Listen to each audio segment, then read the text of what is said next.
Good evening, and thank you so much for joining me for Good News on Entertainment. I'm Carly Boyette. We are all over the map tonight when it comes to faith-based media and entertainment. A little later in the show, we're going to tell you about a new book called Wounded Tiger. It tells the true story of the pilot who led the Pearl Harbor attack and the path that eventually led him to Christ. And we're also going to take a dive into all the resources that are available on pray.com. But first tonight, a new animated kids series from Minnow and Angel Studios, along with some other production companies, called Young David. The series is seen through the lens of David's early years and is rooted in biblical context that both kids and families are going to love. There will be a total of 5 episodes released monthly. But the best part of all of this is that this is all just leading up to a big animated feature film release called David, scheduled for 2025. Good question, Gabor. How do we defeat them when we're outnumbered 10-1? Enough talk! Talk! Hamas! Kelly! Go! Eric, it's so nice to get some time with you. I'm so excited to finally be talking about David and this animation series that we've been hearing about for a while now. But before we get into that, I want you to explain what Minnow is. Minnow is a children's media technology company primarily set up to really help Christian families experience Jesus every day and really focusing on kids. Well, how can kids experience Jesus every day? And my background, I started my career in the Navy, but I actually worked at Amazon in the early days and worked on a lot of digital initiatives. But I became a Christian at the Naval Academy and through a ministry called the Navigators. And so discipleship's always been a big part of kind of my walk with the Lord. And as I had the opportunity to work with a guy by the name of Phil Vischer, some people know him, he created VeggieTales. I worked with him on a series called Buck Never Asked What's in the Bible. Felt like the Lord calling me from Amazon to get involved in more faith-based initiatives. And what I recognize is there's just a huge need for Christian families because they can't find the type of content they want their kids to get exposed to. And there are a couple of stats that really resonated with me. One was most people become Christians before the age of 16. And so almost 60 to 70%. And so when you look at that childhood period is such a strategic time. And then another stat, which was really interesting, is next to having meals together, the activity that most families engage in after meals together is watching media. And when you talk to a lot of parents, as I did a lot of interviews early on before starting the company, parents really struggle with what does it mean for me to convey my faith to my kids? Like, how can I share that? But if you give them a really great piece of media, a really great show, it stimulates conversations. And so what we found is, as we've put together really high quality Christian children's content, parents are blown away by the conversations that they're having with their kids. And so families are developing a devotional life together. Kids are actually blowing parents away. I had someone yesterday, one of our board members actually said, my 4-year-old just recited the Lord's Prayer to me. I was blown away by that. And then the other is kids are actually engaging in what we would call biblical play. Like they actually are envisioning and imagining a world that God is present with them in what they're encountering. And so as a guy who, has struggled with my faith off and on through my adult life of what does it mean to know that there's a God who's intimately concerned about me and my life and the day-to-day decisions I make, to be able to have a platform that helps kids start getting that understanding and grasping that understanding at an early age, I think is really transformational. And really what we want to see is a generation of the next generation of Christians raised up, really fired up for the Lord, understanding that he's with them in everything that they do and that they're committed to his kingdom through a platform like Minnow. Amen. I just could not love it more. And I'm so thankful that, because what I see, you mentioned quality, I think it's time that I think whatever media was out years ago, we deserve to give Christ and, our very best, and the quality that gets put out of the rest of the entertainment should be just as top notch. And that leads us to Young David and this movie, David, that I've been seeing clips online. Yeah, and the Lord really has constructed and put this all together because the studio that was developing David is Slingshot Productions in partnership with Sunrise Animation out of Cape Town, South Africa. and they had been working on the David film, and this was before they were able to start working with Angel. And they presented it to us, and we fell in love with it immediately. Like, we were just blown away. And I think what you just said is one of the reasons we wanted to get involved. Is most people, and even when I'm talking to our core audience of Christian parents, when they haven't heard of Minnow and they hear it's Christian children's media, their first thought is, oh boy, mediocre. And I even felt that coming into the industry. I always say, like, there's Veggie Tales and everything that fails. What we wanted was, we saw it, we're like, man, we'd love to get involved, but we were a startup, we didn't have lots of cash to be able to make a big investment in the movie. And one of our chairman said, hey, let's ask them if they would be open to doing a children's series using this character. And we could, because it would be amazing for us to build a high quality series that would really show, what does it mean to become a man after God's own heart? Like, what does it mean for a child to actually have these experiences that actually forms this guy into the king of Israel, and really having being a man after God's own heart. And so we talked to the studio, and they really loved the idea. In parallel, Slingshot started working with Angel Studios in regards to funding the film. And so we've been working on the children's series in parallel with Angel working on the film it's slated to come out in 2025.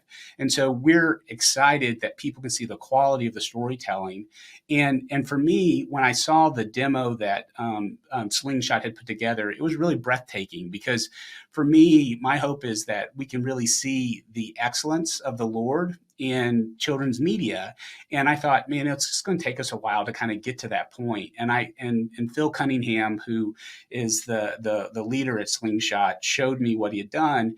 And I was just like, oh my gosh, we can see this quality now. And I think when people see the Young David series, you can't not get excited, because granted, we're talking about a period, we're inspired by the Bible, and we're talking about these experiences that David had as a kid, but they're all kind of leading up to this biblical narrative that we'll see in the feature film that I think people are going to be so delighted with. So we got a little sneak peek of it, and the kids, I had my 4-year-old and my 11-year-old watch it with me. And what I loved about it is because they saw him as a kid. And I think there is something to be said, if we're trying to reach kids, that's relatable. If they keep seeing and hearing Bible stories of when they're already, adults. I mean, there's something that I think is pretty magical about this, where they can get that connection. Yeah, one of the things that's so moving about the first episode of Warrior, which I think people will see, is David actually is quoting. He uses Hebrew words hazak amatz, which is basically be strong and courageous. And I think what's interesting is you're seeing David as a child live within this biblical narrative of, I can be strong and courageous because I know the Lord's with me, that I've got his promise that he's going to be with me, and that I've got his presence. And to see that, and to actually think, what would it be like to be a child and grow up with that type of mindset? That's what I get really excited about, because I think families can experience that. And for most of us as Christian parents, so often we're just trying to keep our kids safe, and protect them. And I think one of the things that we've recognized is media is not just sort of entertainment, but can actually inspire and inform the imagination and cause people to actually think about new ways to trust God in faith. Yeah. Oh, I just love it. And again, I'm all about media and movies and films and different ways that we can spark those gospel conversations. So I am so excited that this is coming too. So I guess kind of best explain where people can watch this. Yes, so we're going to be on 2 platforms, and so this is going to be a joint distribution between Angel Studios. So some people may be familiar with Angel Studios with The Chosen and Sound of Freedom, and so they will have it on the Angel Studios app. But then you will also be able to find it on the Minnow Kids app. And our app is available on all the major app stores: Apple, Amazon, Google, but then on Roku and Apple TV, and then over the web. I have to ask about Tim Tebow, because I always feel like I see him in the ads on social media. What is his affiliation with this as well? And Tim's actually involved with he's a board member of Minnow. So he's an investor and board member in Minnow and a brand ambassador for Minnow, but he also just happens to be an executive producer in the film. And so, and again, I think that's providential where it just ended up, he ended up being involved in both projects. And so, and, we love Tim because he's such a representative of, for the church and for the gospel, and in many ways represents what we're trying to accomplish in the lives of kids, really to help them become people like Tim Tebow. Amen. Couldn't have said it better. I love it. Okay, for more on young David or Minnow, just go to gominnow.com. And of course, we will keep you updated on the feature film David as well. All right, now on to that new book I was telling you about. It's called Wounded Tiger. It tells the true story of how the pilot who led the Pearl Harbor attack eventually came to know Christ. There are actually 3 people this book follows, and it is a fascinating story about how revenge can turn to redemption. I had a chance to talk with the author of this book, Martin Bennett, and he has been researching this remarkable true story for years. All right, Martin, I have the book right here. Oh, this story is so amazing. And what I love about today's generation, because now we have all these great instruments and tools and ways to get stories out there. And I feel like there's so many hidden gems out there that are still left to be kind of waiting to be uncovered. And you have found one. Thanks for having me on the show. That's a great description, because that's what I tell people. If you dig through enough dirt, you find the gold. And this is a gold story, and it is amazing, and it's positive, and it's encouraging, and people of faith and not of faith are equally encouraged and really impressed with how this story transpires, how these separate lives come together. Of course, it's the true story of the pilot who led the attack on Pearl Harbor, whose life was changed by an American prisoner and by a girl he never met. So there's 3 plot lines that go into the story of Wounded Tiger, and it's fascinating to see a demonstration of the power of hatred and the power of love and how that transforms lives. How did this story come to you and really take hold of your heart? Because what I love and appreciate so much about this story, and I think what readers will find when they see the book, is how much research you have done. You've literally traveled the world and wanting to make sure that everything is factual, that you really got a good grip on what was happening and what God was doing in all of these people's lives of well. I mean, it's really, really impressive, the amount of footwork that has gone into this. What I hate is buying fruit drink, and it's like 97% sugar water and 3% juice. And I thought, hey, this story is juice. This is really a true story. But I wrote it in the format of fiction because it's much more dynamic and engaging. Plus, adding 300 plus photos, it just makes it feel like you're there. But the way I came across this story was, well, first of all, when I was in grade school, I didn't really like to read in general. Like the girls are reading like Pride and Prejudice, and guys don't care. But I love biographies, and I read every biography in our library. I love true stories as movies, all documentaries. I just am attracted to that.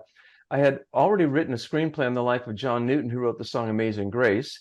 And when I stumbled across this story, I had very low expectations. But the more I researched it, the better it got, until finally I said, oh my goodness, this would make one unbelievable film. I wrote the screenplay. I then novelized it to book form. And, we're doing a national release on November 7th this year. So it's all come to pass, but it all comes back down to the love of true stories.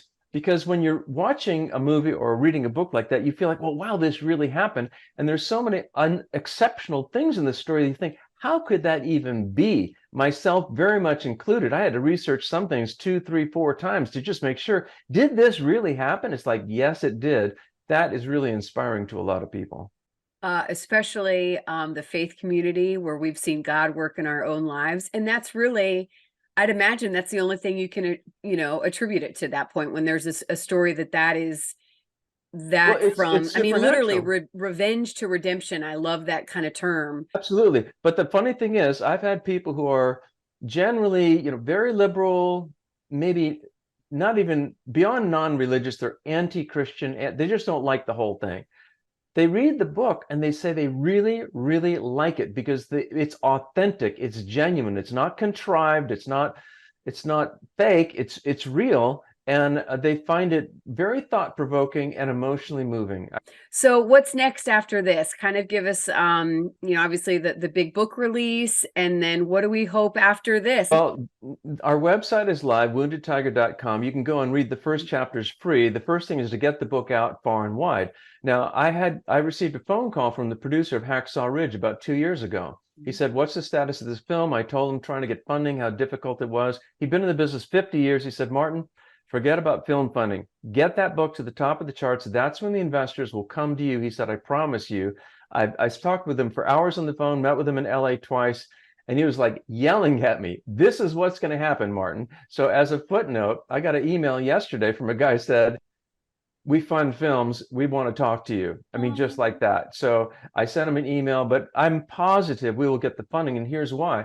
I've already had 4 offers to fully fund this film, and I turned them down because they were secular and they wanted full creative control. And it's not, I want to make money, but I don't want to sacrifice the project at the expense of giving it to people who don't really get it and don't really care about the story. They just want to make money. So we need to get the funding on our side of the table. That way we can co-produce with whoever we want, protect the integrity of the story.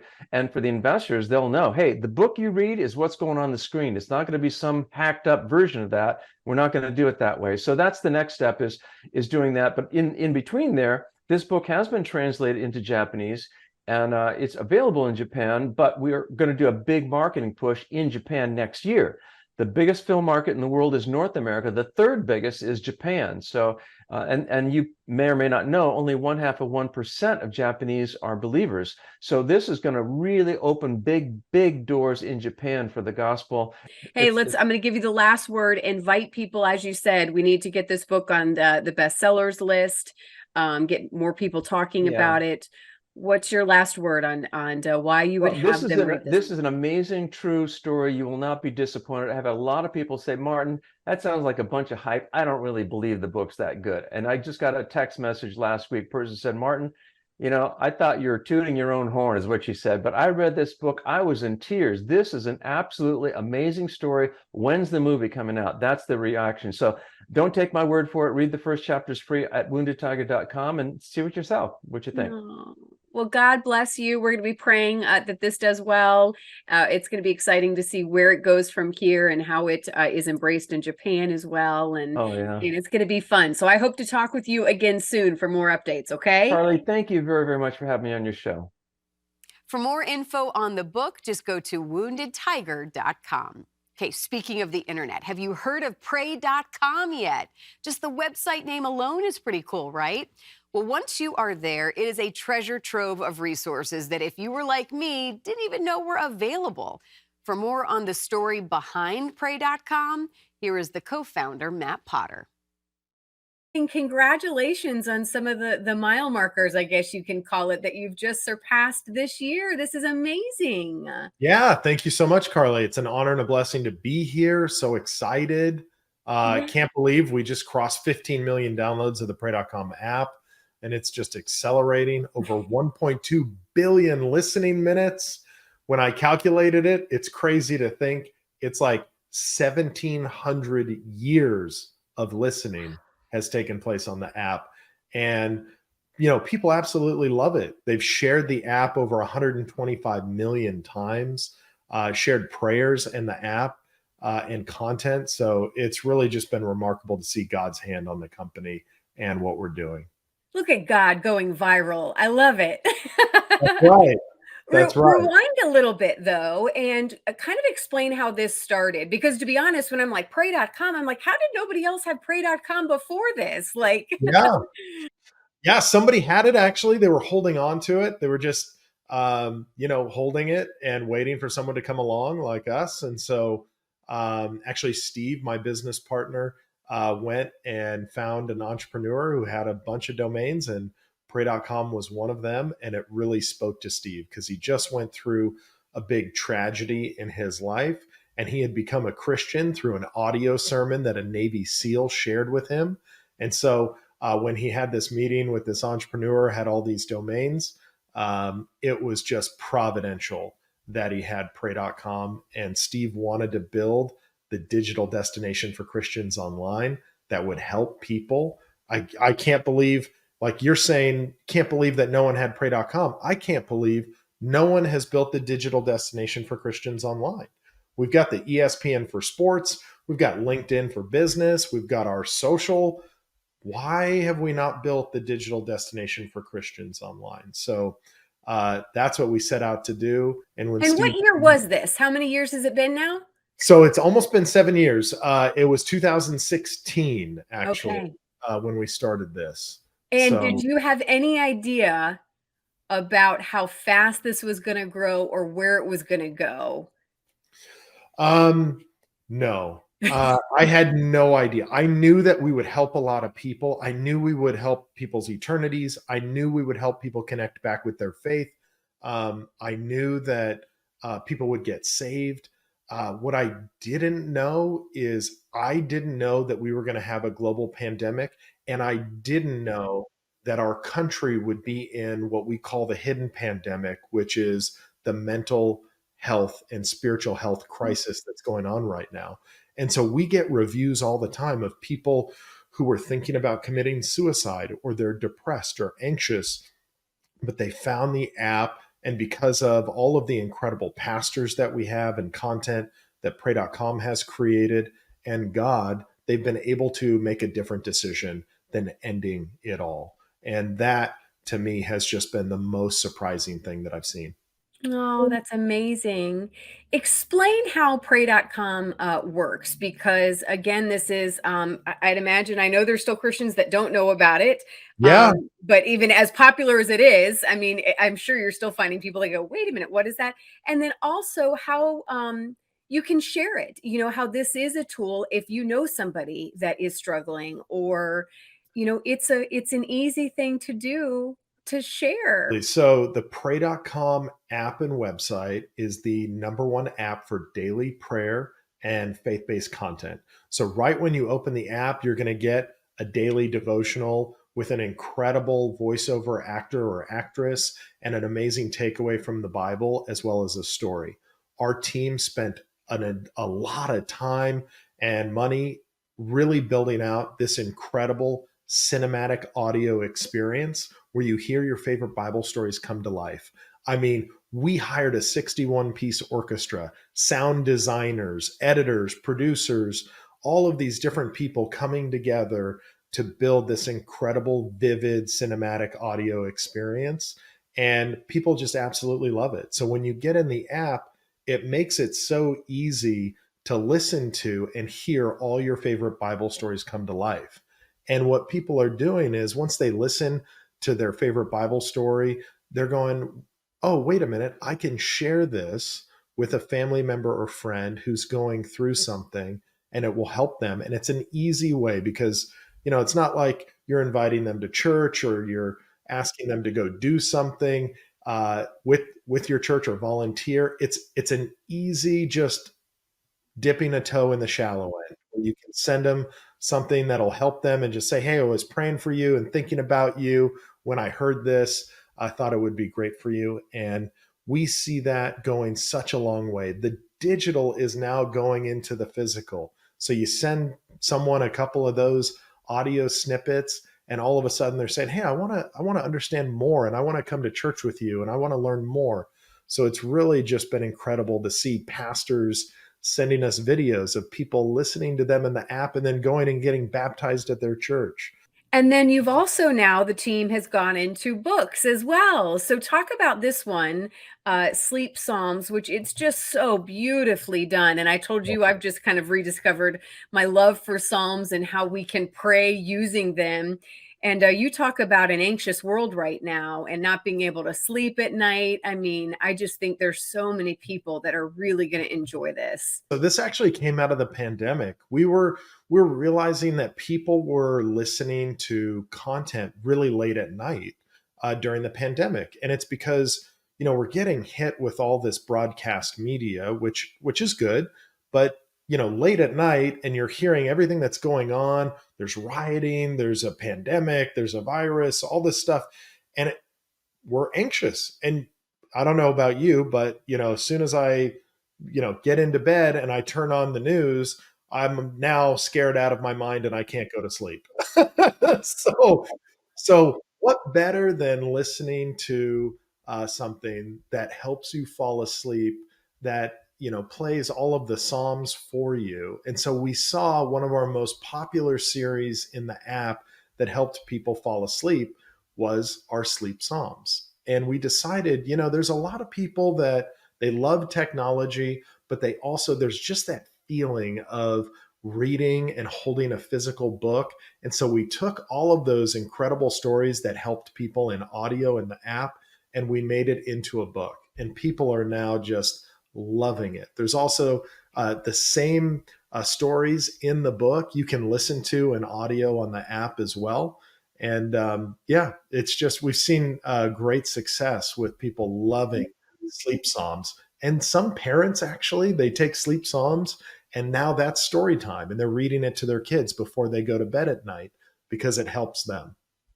Where's the future of pray.com, do you think? I mean, we can't ever really peg what God's going to do. And I think, no one saw COVID and the pandemic happening either. But what is the plan? Where do you see, what are the kind of hopes and dreams for this team to continue to get God and the Bible and the message, to all corners of the globe? Yeah, absolutely. I forget where I read this stat, but Carly, there's more smartphones on planet Earth than there are toothbrushes, believe it or not. And so, um, we want to be able to be available to all of those people. I mean, you can go to the middle of the Amazon and people have smartphones. So it's really incredible. We want to be able to reach them. And so really Q1 of next year, our team is really focused on reaching a big international audience. We've started doing some testing in South Africa and in the Philippines, and it's gone extremely well. So we're really excited to reach people, not just in English, but in their native languages. Well, I'll let you go ahead and have the last word here as we get ready to wrap up. And I know you want to invite people to check out the website and the app. And I want to encourage those, maybe give some encouragement to maybe the older folks that are going, I just don't know about technology or what. It really is super simple and easy, correct? Absolutely. It's, my grandma's turning 100 in a couple weeks, and she uses the Pray.com app really easily and simply. So anybody can use it. And just for listening in today, I would love to give everybody a free subscription to the app. It's normally over $100 a year. So if you go to pray.com/Matt, MATT, you can get the entire app completely free. You don't have to enter in a credit card or anything. We just want to bless people who are listening to the show today. I hope you enjoyed tonight's show. I know we covered a lot. You can always find out more about what we feature tonight by going to ctnonline.com and just look for the Good News on Entertainment program. In the meantime, I look forward to seeing you next week right here on your Christian Television Network.